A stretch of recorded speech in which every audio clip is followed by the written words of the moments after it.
এইরকম মজাদার কলিজা ভুনা থাকলে রুটি, পরোটা, ভাতের সাথে একদম জমে যাবে, তাই না?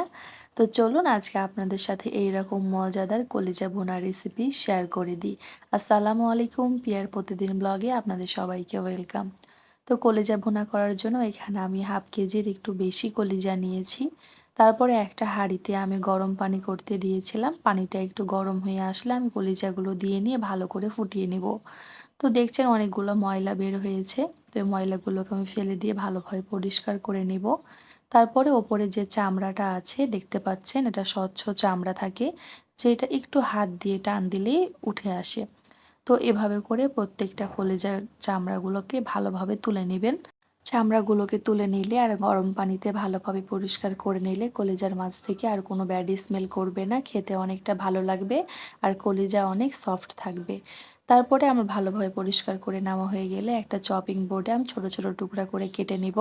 আর আমি ছোট ছোট করে কেটেছি যেন মশলাগুলো কলিজার মাঝ পর্যন্ত যায় এবং খেতে অনেক বেশি ভালো লাগে। আপনারা বড় ছোট যেরকম ইচ্ছে কেটে নিতে পারেন।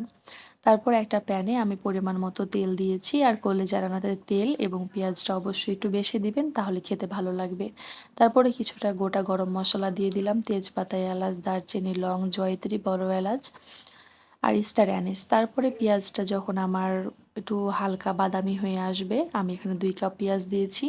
তারপরে আমি এখানে পেঁয়াজটা বাদামি হয়ে আসলে 2 টেবিল চামচ আদা রসুন জিরা বাটা দিয়ে নেব, হলুদের গুঁড়া, মরিচের গুঁড়া, ধনিয়ার গুঁড়া, পরিমাণ মতো লবণ এবং অল্প একটু পানি দিয়ে মশলাটা ভালোভাবে কষিয়ে নেব যতক্ষণ পর্যন্ত না মশলা থেকে তেলটা উঠে আসে। তারপরে মশলাটা কষানো হয়ে গেলে আমি এখানে আগে থেকে আমার পরিষ্কার করে রাখা কলিজাগুলো দিয়ে নিলাম।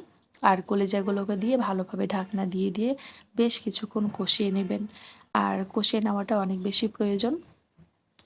আর আপনারা এভাবে করে কলিজা রান্না করলে কলিজাটা একদম কালো হবে না এবং খেতে অনেক বেশি ভালো লাগবে।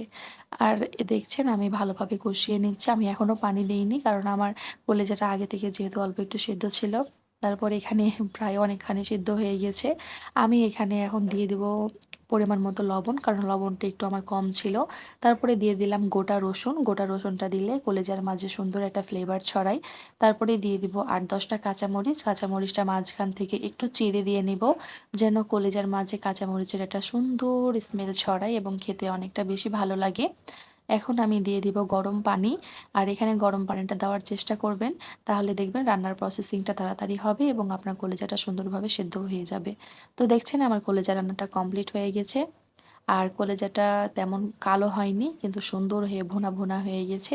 আর কলেজা অবশ্যই ভুনা করে খেতে ভালো লাগে, ঝোল করে খেতে মোটেও ভালো লাগে না। ওপর থেকে গরম মশলার গুঁড়া আর জিরার গুঁড়া ছড়িয়ে দিলেই রান্না আমার কমপ্লিট। তো আপনারাও বাসায় এভাবে বানান এবং মজা করে খান। তো আজকের ভিডিও এ পর্যন্তই ছিল। সবাই ভালো থাকবেন, সুস্থ থাকবেন, প্রিয়ার প্রতিদিন ব্লগ দেখতে থাকবেন। আসসালামু আলাইকুম।